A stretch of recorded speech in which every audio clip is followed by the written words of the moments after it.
I wanted to take a few minutes to walk you through your second essay assignment for this course, the strong reading response. So in essay 2, the goal here is for you to move beyond the kind of reading that you're probably familiar with and comfortable with towards something that is far more active and far more involved in critical thinking, and to get yourself to a place where you feel more comfortable responding to a persuasive text. Because this is something you'll need to do in Comp 1 and Comp 2, and really in all of your college classes. You need to be able to take a reading and then move into responding in a way that is substantive and analytical in nature. The assignment itself is to choose an article, either from The Atlantic or the opinion section of the New York Times. Links to both of these resources are included in the assignment sheet, so if you'll go back to the assignment sheet for Essay 2, you should find an easy way to get to both of these publications. It's important to find a piece that has a persuasive slant, so a piece that is trying to convince the reader of something. That's why you want to go to the opinion or the op-ed section, opinion and editorial section of the New York Times, rather than the news section. If you try to pick something from the news section, it's going to be largely informational, and it will be very difficult for you to respond to the article itself.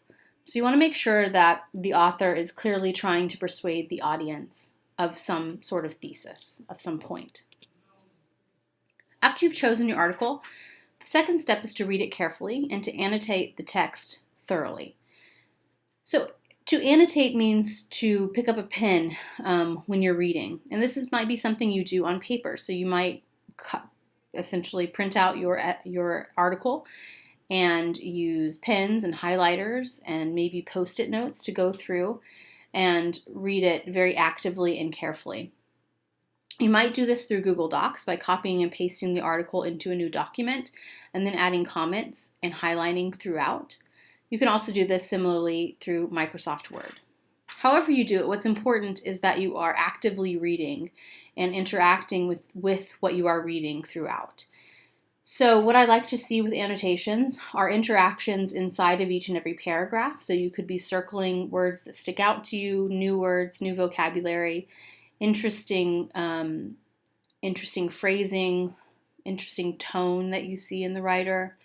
You might be underlining important ideas or new ideas or challenging ideas. You might be highlighting certain things throughout. In addition to those interactions within each and every paragraph, I also like to see notes in the margins of the pages. So off to the side of the reading, I expect you to be asking questions, to be relating it back to your own experiences, to be pushing back against what the author is saying, to be pointing out where it's unclear or confusing or where something is well stated. It's essentially your opportunity. Think of annotations as your opportunity to speak back to the text and to interact with it kind of as if you're having a conversation with the author while you're reading. And then third, you're going to respond in writing to the article itself. So that's where we move into what you're actually doing in your essay. Remember that essay 2 is not meant to be a summary of the article. You are not meant to simply tell your reader what the article says. Rather, you're meant to respond. You're meant to take what you read and then move beyond it, to essentially pass judgment on the article and to say whether or not it's effective, whether or not it works for the target audience.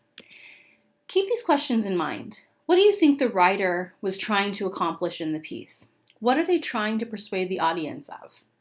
And then to what extent do you feel that they do a good job in accomplishing this aim? So is the writer successful in persuading the audience to do or think or believe a certain thing? If you keep these questions in mind, you'll stay on task and you'll stay away from simply summarizing the article. Another tool you can use to make sure that you stay away from summarizing is to use those strong response questions that you've seen in the modules already. We'll dig into them a little bit more in the brainstorming section of this assignment, but there are essentially 3 types of responses three types of approaches you can take to responding to a text. And really what you're going to do is you're going to mix these methods. The first is a rhetorical critique. And again, I want you to go back to the strong response reading that you do, the reading about what a strong response looks like, and then the questions from brainstorming as a reference for the types of questions you're asking for each of these three types of response. So you're going to blend. You're going to choose at least two types of response in your approach to the article. First is a rhetorical critique. It's essentially you are analyzing how well the writer gets his or her point across. You analyze who the audience is, who the author is, the extent to which you can believe them, the extent to which they're credible or trustworthy, the extent to which they relate to their specific target audience. You analyze any appeals that they have to the audience's emotions and the way they use support throughout. Ideas critique is where you either read with the grain, you seek to agree with the ideas presented, or you read against the grain, or you look for ways that you disagree. Ideally, you'd want to do both, of course. But an ideas critique is where you really dig into what the author is trying to say in the article and essentially how well they get these ideas across. You also have the opportunity here to talk about what you think and how you interact with the ideas that are presented in the text itself. Please be mindful, though, not to turn this ideas critique into your own argument about the content of the article. You really want to try to stay above that. You want to try to stay kind of in a place where you're really analyzing how well the author does in their own writing, rather than your opinion on what they're talking about. The third option is a reflective response, and this is where you bring in really your own experiences and how the article itself speaks to your experiences, teaches you something new, changes your perspective. Essentially the effect that it has on you and how your own experiences either support what the author is trying to say, interact with what the author is trying to say, or go against what the author is trying to say. So again, please reference the resources in the modules for a more extensive list of what's going on in these types of responses.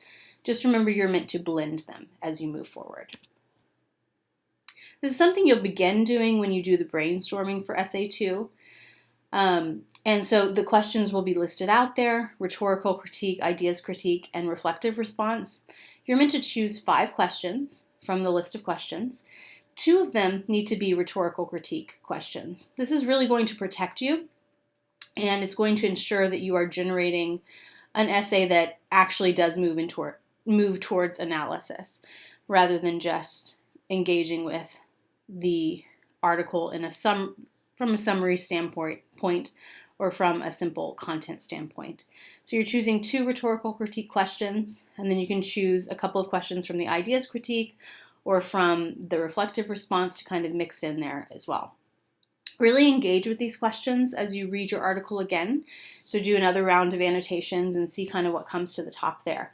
And as you're writing up your answers for these questions, notice what you're saying. Notice the themes that come out in your responses, because from there you'll develop your thesis for the actual essay. Here are a couple of sample thesis statements that I've seen in the past. So one is, though Han lacks some credibility, she's able to relate well to her audience of college students as she comforts them and gives them practical suggestions that will stick with them long after they put down the article. So this would be a thesis statement that would occur at the end of the introduction of this strong reading response essay. And it shows that this writer is taking a rhetorical stance here. So talking about the author's lack of credibility, but then her ability to relate to the audience, and then her giving them practical suggestions. So again, this is not a summary of the article. Rather, it's discussing what the article and what the author, what they're doing with the audience and how they affect the target audience. Here's another example. Through the author's respectful tone and balanced argument, the article successfully encourages the audience to consider the issue of teaching the Bible in public schools from a new perspective. So again, you can see the rhetorical perspective here, really talking about how well the author communicates his point in this article. Here's a nice example of a mix. So this would be a blended approach. In his article, Smith is incredibly persuasive about the need for parental controls on smartphones. Through his strong support and engaging emotional appeals, he convinced me to change my mind about the subject. So we have a blend of a rhetorical critique and a reflective response here. And there's probably also going to be some ideas critique involved in how the writer here talks about how the article actually changed his mind about the issue. So what I would expect to see in this essay is a nice mix of those types of response. There are many ways to write a thesis, and essentially you just need to step back and think, okay, what do I think overall of this article? And then see what comes out, right? And you should be able to identify a thesis that you might be able to follow through with, just through your brainstorming questions and what floats to the top through that process. Make sure as you progress that you follow the writing process.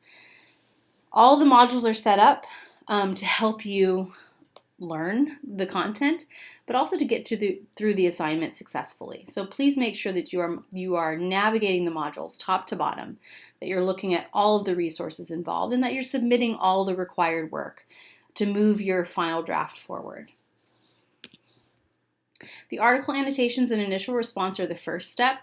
That is choosing your article, reading it carefully and annotating, and providing some initial thoughts on the article. And a lot of students actually generate their thesis in the last question of the initial response, which asks them to give an initial assessment of the article itself.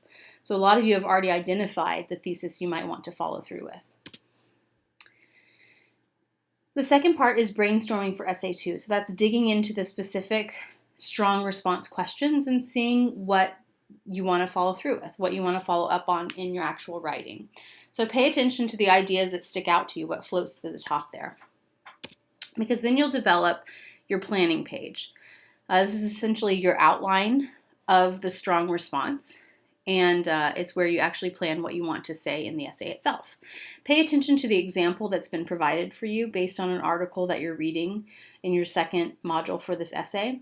It uses that article as an example for a sample planning page. So please pay attention to what you see on that planning page and the extent to which the writer is trying to really go further in responding to the article itself.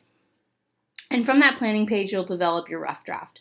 So a strong planning page makes drafting 100 times easier because essentially you're doing all the hard work in your active reading, brainstorming, and your planning, so that by the time you get to drafting, you basically know what you want to say. So you'll provide a rough draft, you'll get feedback on that as well, and then you'll turn in your final draft in the end. If you haven't completed the first part of this, please jump in and get to the second part and make sure that you are turning in every single assignment when it comes to.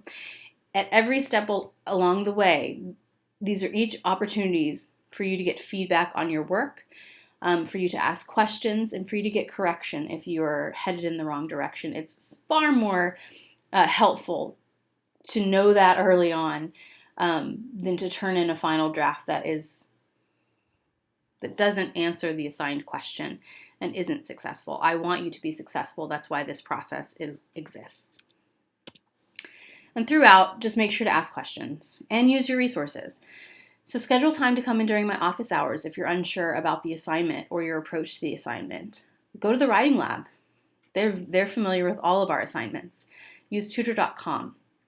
It's up to you to seek additional resources and to ask whatever questions you may have.